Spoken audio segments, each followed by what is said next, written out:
Comedian Drew Dunn had some political advice for Donald Trump, which I think was right on the money. I was hoping Trump was going to come out the same day, ear still bleeding, and do the press conference. They tried to shoot me. They tried to shoot me. They were too slow, and I'm too fast. I dodged the bullet. They didn't even see it.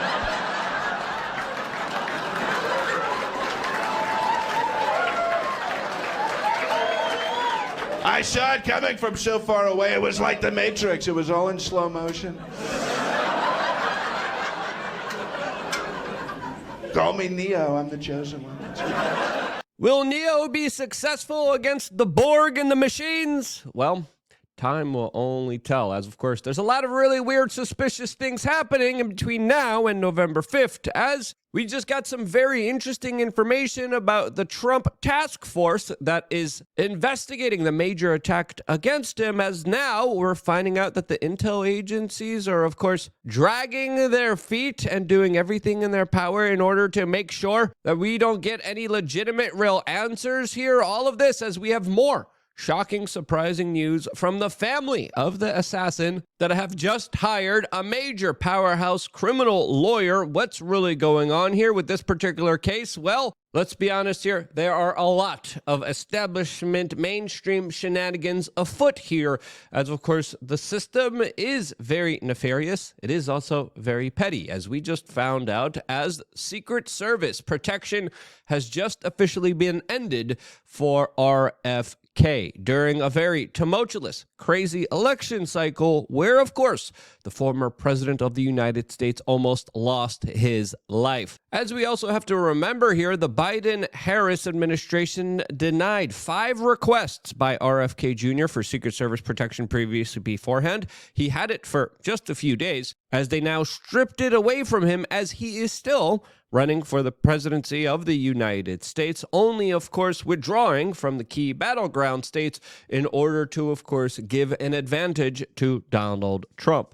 This significantly puts a lot of pressure on the Democrats that didn't even get a political boost from their convention that just happened a few days ago, as, of course, RFK took the winds out of the sails and actually shocked the Democratic establishment by changing the entire news cycle the day afterwards, announcing his essential support for the Donald Trump campaign in major swing states. As RFK's campaign literally came out and detailed the very kind of sinister, underhanded tricks, ploys, and setups that they had to deal with, along with legal lawfare from the Democrats that were doing everything in their power to try to prevent their campaign from moving forward in any way, shape, or form.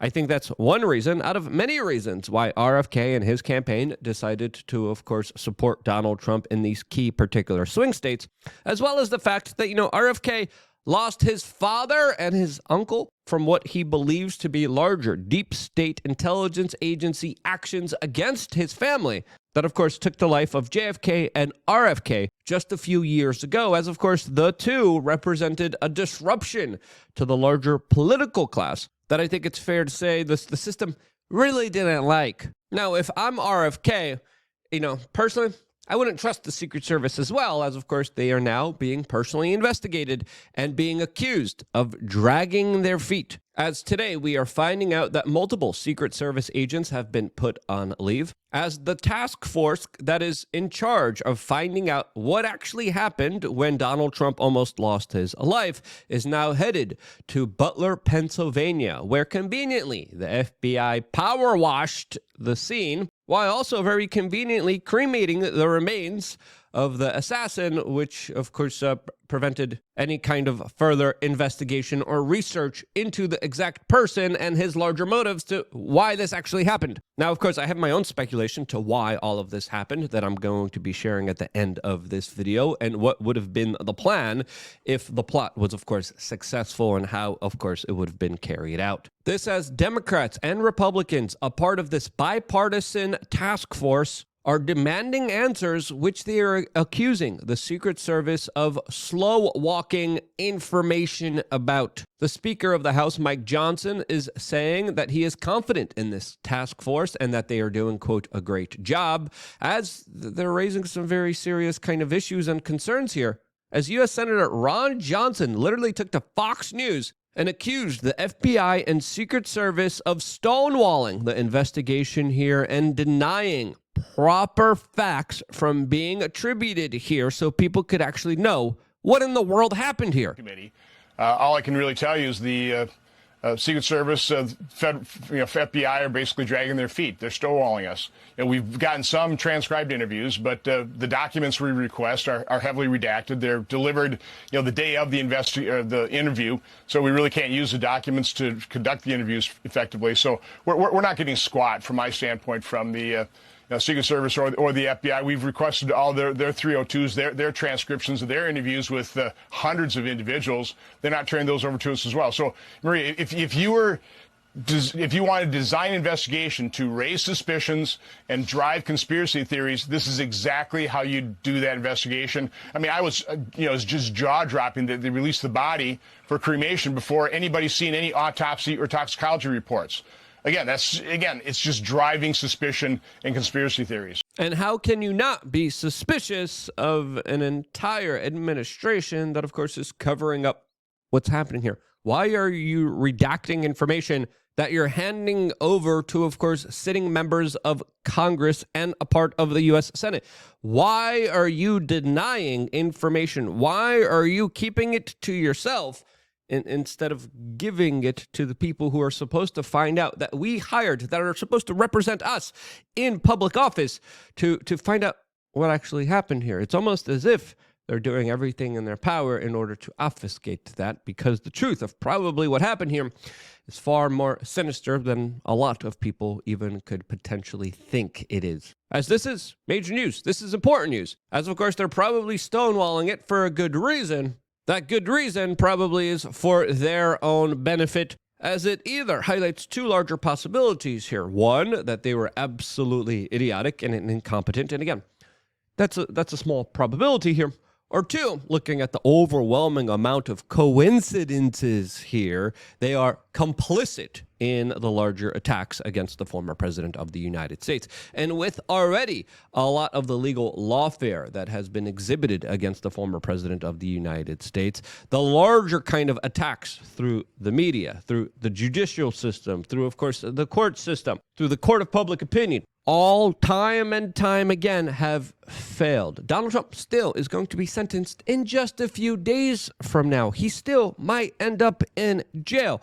All of those things, every step of the way that the system and the establishment coordinate and they attack him all at the same time, have failed, and they make him that much more powerful, that much more prominent on the world stage, and his supporters becoming more fervent supporters of him. So the next logical step would be to, of course, take him out.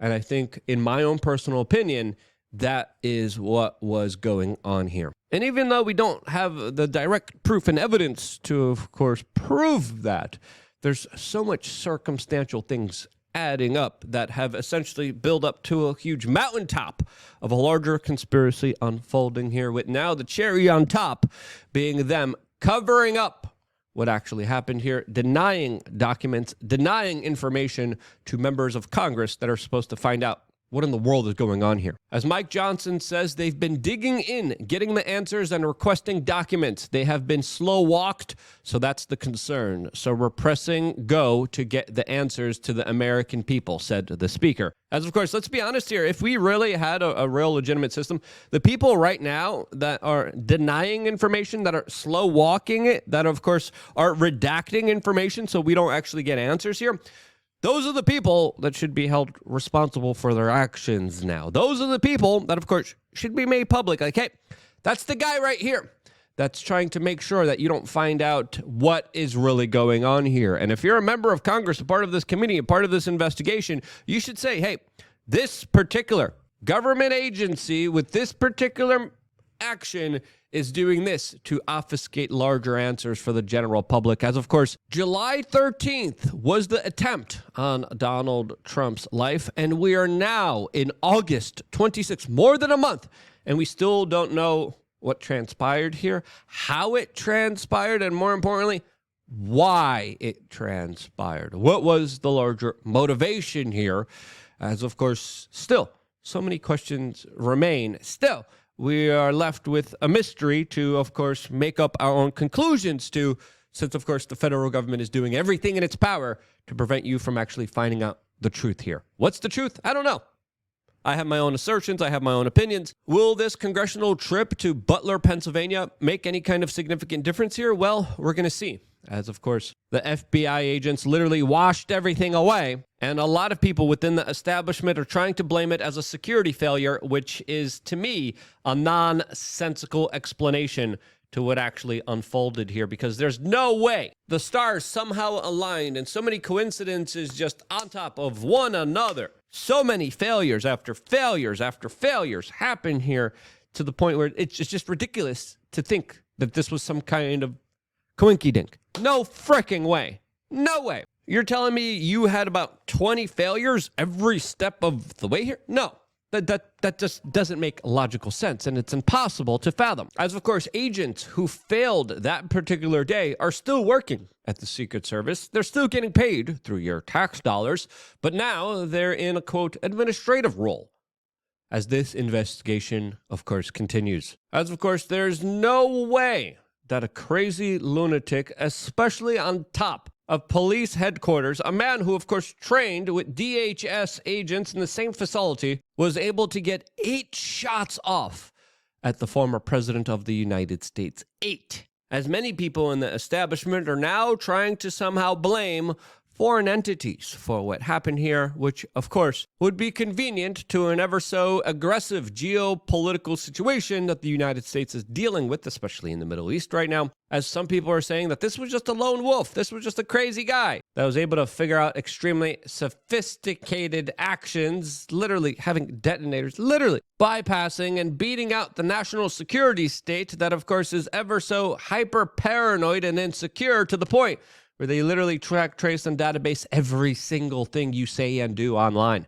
But for some reason, this guy just kind of slipped away, as many psychologists, including one that I personally know, described this man as the perfect Sirhan MK Ultra candidate, as there's now even conflicting information about local law enforcement that actually allegedly first took the shots here that might have taken down this absolutely crazy young 19-year-old lunatic that tried to take the life of Donald Trump. This, as of course, the Secret Service and FBI, along with the DHS, automatically came out and said that this was a kind of a lone actor here, which was kind of surprising to have their kind of announcement on, since, of course, how did they know? How did they know right away? As, of course, he also had encrypted devices. He was communicating to a lot of other people. Who was he communicating to? But somehow the authorities here in this case that are stonewalling it and covering up knew it was just alone. Absolutely no hope at all. How did you know that without any kind of further investigation there? As, of course, the FBI has a track record of singling out mentally ill people and trying to get them commit horrible actions against the general public that, of course, they not only bait, but also engineer them to do. There's a long history and track record of this, and it's pretty worrying to understand that this is where your tax dollars are going to. As Florida Congressman Waltz says, quote, "You can't tell us his motives, but you could tell us he operated alone. You can't get into these encrypted overseas accounts, but you tell us he acted alone." So, yeah, I don't buy that yet. And I don't either. As today, we also found out that the father of this crazed 19-year-old lunatic just hired a powerhouse criminal lawyer to represent them during these ongoing investigations. As, of course, both of his parents were licensed social workers and individuals who, of course, called the police worried about their son's whereabouts on the day of the heinous actions that he decided to take against Donald Trump. This, as some people are saying, that the parents could potentially face some kind of criminal charges here, as well as potential civil actions from some of the other families that lost their lives on that particular day. As some people are saying, we might be able to find out the motives by, of course, talking to the parents here who have not done any kind of larger interviews or haven't really spoken out against this entire ordeal as well. This, as the FBI also removed 14 other defensive tools away from the Crooks family, as well as other explosives, a second cell phone, a laptop, and a hard drive. Now, what's on these particular devices? Well, again, we don't know yet because the FBI and the DHS and Secret Service are stonewalling whatever they find out here. As of course, the levels of sophistication here are pretty vast, as many members of Congress, even a part of these ongoing investigations here, are saying there's no way this kid acted alone. He was 19 years old, and you're telling me that he became proficient in so many different elements that were extremely suspicious. He was able to get his hands on so many of these items that, of course, automatically would bring up a red flag. You're telling me that he was able to be some kind of autistic Jason Bourne here, which, of course, doesn't make sense. It doesn't add up, especially when you look at to the larger personality of his, which would be the perfect one, susceptible towards other people influencing him and making him, of course, commit these actions. As right now, the federal authorities are saying there's encrypted apps here. We can't find out what's going on here, and I call that a crack of lies. As, of course, many encryption keys, many online kind of devices and platforms have already been hacked, as the federal authorities have full access to a lot of them, or they set them up themselves as larger honey traps. To think that the national security paranoid state doesn't have quantum computing and encryption breaking technology, to me, is a larger kind of misnomer here, and they probably do. And they probably have the larger capabilities to find out exactly what's going on, and for them to kind of play possum now and say, oh, whew, it's encrypted here. We can't really find out what's going on here. That's so bad. Gee whiz. Shucks. Yeah, right. You have the technology. You have the ability to, of course, crack the encryption.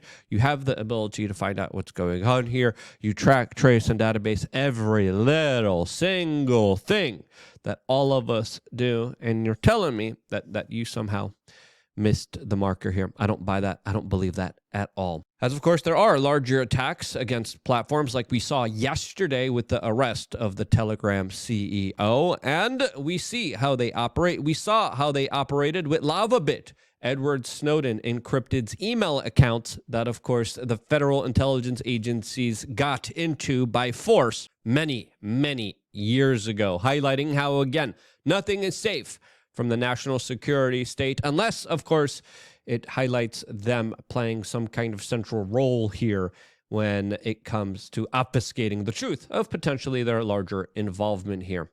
Again, we're now left with articles like this from Reuters saying a few clues are left to why he did this. And again, we don't know still why. This is a month on. A month plus. And investigators are still searching for the motive here. I don't buy this. This stinks to high heaven. There's a lot of different conspiracies. There's people talking about Red Truck Man.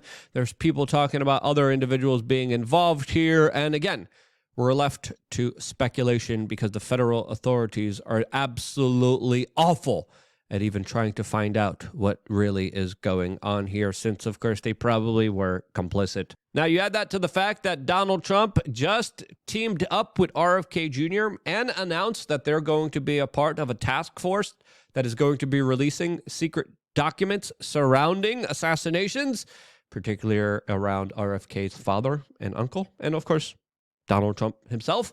Yeah. If you're the FBI that's trying to hide this information, if you're the intel agencies that's trying to, of course, not get it out there, a Trump administration means that soon there's going to be a lot of disclosures of a lot of information you don't want out there to the general public. What are you willing to do to prevent that kind of larger accountability? Well, let's just be honest here and let's not kid ourselves. They could be doing very similar actions that could be carried out once again. As, of course, no one is safe this political cycle, as there are a lot of very underhanded, unfair things happening right now, especially when it comes to the larger presidential debates, especially when it comes to everything that's unfolding here. As, of course, there was a lunatic trying to threaten the life of Donald Trump that there was a major manhunt on just a few days ago, as Donald Trump even announced that he was in danger standing at one particular venue with a reporter, as the manhunt just recently ended, and a lunatic who tried to threaten and take the life of Donald Trump was just also apprehended and arrested. So yeah, I think it's fair to say that up until now and November 5th, we're going to be dealing with a lot of significant issues. For me, I detailed this a lot of the times on my podcast on Luke on thebestpoliticalshow.com. That specifically, if the attempt on Trump's life was successful, there would have been a full-out blown conflict in the Middle East right now with Iran. There would have been a larger attack on Americans' ability to defend themselves as well as their privacy rights. As of course, encryption would have been attacked, privacy would have been attacked, and as well as people's ability to, of course, legally defend themselves with the proper tools that they would want them to have, that the government would, of course, start a larger kind of soft proxy conflict by trying to take them away from the general public. Again, I'm going to be talking about this more extensively. We have another show coming up later, 6 p.m. Eastern, here on this YouTube channel, which you could call into just by signing up to LukeUnfiltered.com. We have a special members-only video for LukeUnfiltered.com members out right now. Go check it out. It's a banger of a walk and talk video in one of the most beautiful places in the world. Go check it out right now. I wouldn't be here if it wasn't for you guys signing up to LukeUnfiltered.com. And because you do, that's why I am still here. I need you guys to get active. I need you guys to get engaged in this larger information war. If it wasn't for you guys supporting us, we wouldn't be here. Get engaged. Support us right now. Click the link, LukeUnfiltered.com. Sign up, and I will see you there right after this broadcast. Stay tuned for more here on YouTube.com/WeAreChange.